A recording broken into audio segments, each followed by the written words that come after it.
Good morning, Macy Lomax here, and I want to explain a little bit about the lesson plan that I chose. I chose to cover a kindergarten math lesson on how can we identify and describe shapes. The standard that goes along with this lesson is K.G.A.2. Correctly name shapes and solids, squares, circles, triangles, rectangles, hexagons, cubes, cones, cylinders, and spheres, regardless of their orientation or overall size. The objective of this lesson is students will be able to identify, describe, and classify geometric shapes. They will be able to use real-world applications and examples, enhancing spatial awareness and language skills. The prior knowledge that they should have some understanding of geometric terms from the standard K.G.A.1. And then some of the misconceptions and common errors with this lesson is students might mix up the names of the shapes, such as calling a square a rectangle or vice versa. This often happens because they don't understand the defining properties of each shape. Also, some students may not recognize a shape if it's rotated or flipped. For example, they may not understand a rectangle or a triangle or anything like that if it's flipped upside down or turned to the side.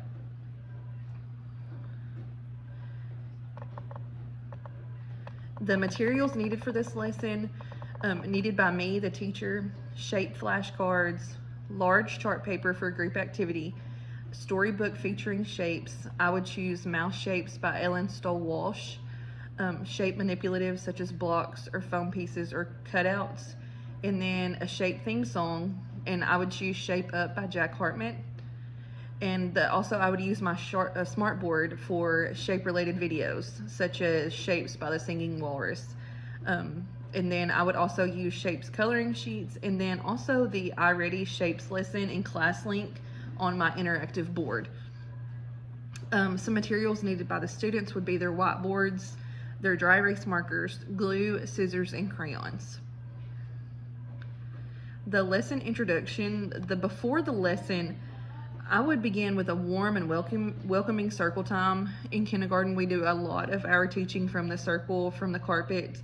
I would ask students to share any shapes that they know or see around them. I would encourage them to observe by pointing to classroom objects and asking about their shapes.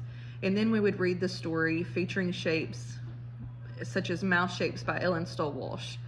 I would pause occasionally to discuss the shapes mentioned in the book and ask questions to engage students.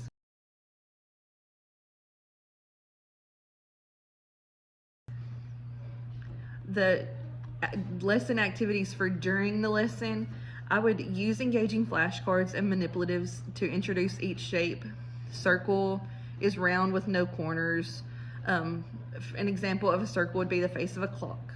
A square has 4 equal sides, and corners, an example would be like our classroom window is one big square. And then a triangle has 3 sides and corners. An example that all kids would know is a slice of pizza. A rectangle with 2 long sides and 2 short sides, an example of that would be our classroom door.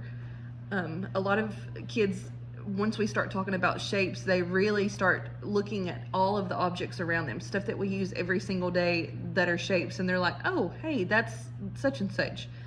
It really starts putting that together for them. Then I would draw each shape on the whiteboard, label them, and discuss their attributes, number of sides and corners, and then I would invite students to draw their favorite shape and share why they like it. I would then distribute these shape manipulatives around the room, ask students to sort and group the shapes in pairs, have them describe the shapes to each other, focusing on the sides and the corners. How many sides do they have? How many corners do they have? Then that's where I would play that shaped theme song by Jack Hartman. I would also encourage students to sing along and use their bodies to form the shapes. Whenever we're up and moving, it really helps us remember and to really soak in that knowledge whenever we have that kinesthetic activity. It reinforces learning through movement. Then I would provide coloring sheets. Students will color. They will use their fine motor skills to cut out and arrange the shapes on a large piece of paper to create their shape collage. I would encourage creativity with patterns, colors, or pictures using the shapes. Then we would work through the shapes lesson in iReady on our interactive whiteboard. My closure would be to gather students to review the shapes, invite volunteers to share their collages and explain their creations. That reinforces language skills. Also to reinforce shape names and characteristics, encourage students to observe shapes at home. And if we had time for this lesson, sometimes I'm sure most of you know how time sensitive everything is in the classroom, but if you had time, something the kids would absolutely love is organize a quick shape scavenger hunt. You could find and identify shapes in the classroom or the playground or maybe the cafeteria. You could really do this anywhere in the school, but just in your classroom would be fun. But the more that you could put into that activity, the more the students are going to remember and learn the material. For my formative assessment, the goal is to monitor student learning, to provide ongoing feedback and improve the teaching and student learning. The objectives being assessed, students will be able to identify, describe, classify geometric shapes, circles, squares, triangles, rectangles, hexagons, cubes, cones, cylinders, and spheres. The feedback that I would give them, I would observe students creating their collages, reinforce shape names and characteristics, and then also some modifications and accommodations. I would adjust timing and activities to match the needs and pace of students, and then also aid students who need help with fine motor skills like using scissors. Not every student in my class can obviously cut out as fast as other students, so they may need more one-on-one help with me. The evidence of learning for me would be monitoring students during activities to assess their ability and to identify and describe the shapes. For a summative assessment, I would collect student-shaped collages. After shaped collages are completed, I would also then assign an iReady checkpoint for students. In Lewis County, we use the iReady math platform. And so usually once to twice per week, depending on how many lessons we're able to cover, I will go in and assign that checkpoint. That gives me an idea of, are they understanding what I'm teaching? Do I need to go back and reteach something?